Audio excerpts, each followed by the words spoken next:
Konstitusyon ngayon. Bantay kayo dito. Bantay kayo dito.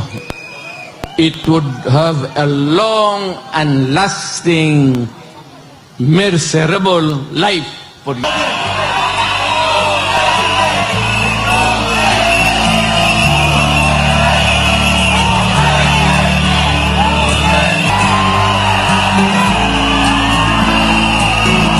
You all.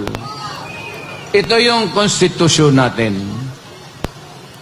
Ang una talang gumalaw nito, iba-iba niya, si Marcos. Maniwalat ka hindi.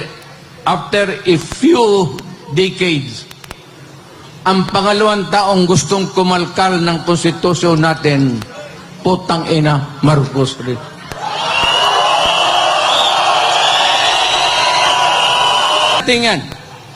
Dadatingan. Talaga.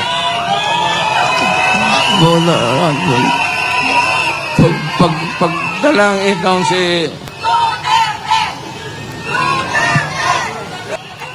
si Marcos, pasyad-pasyad na lang yan.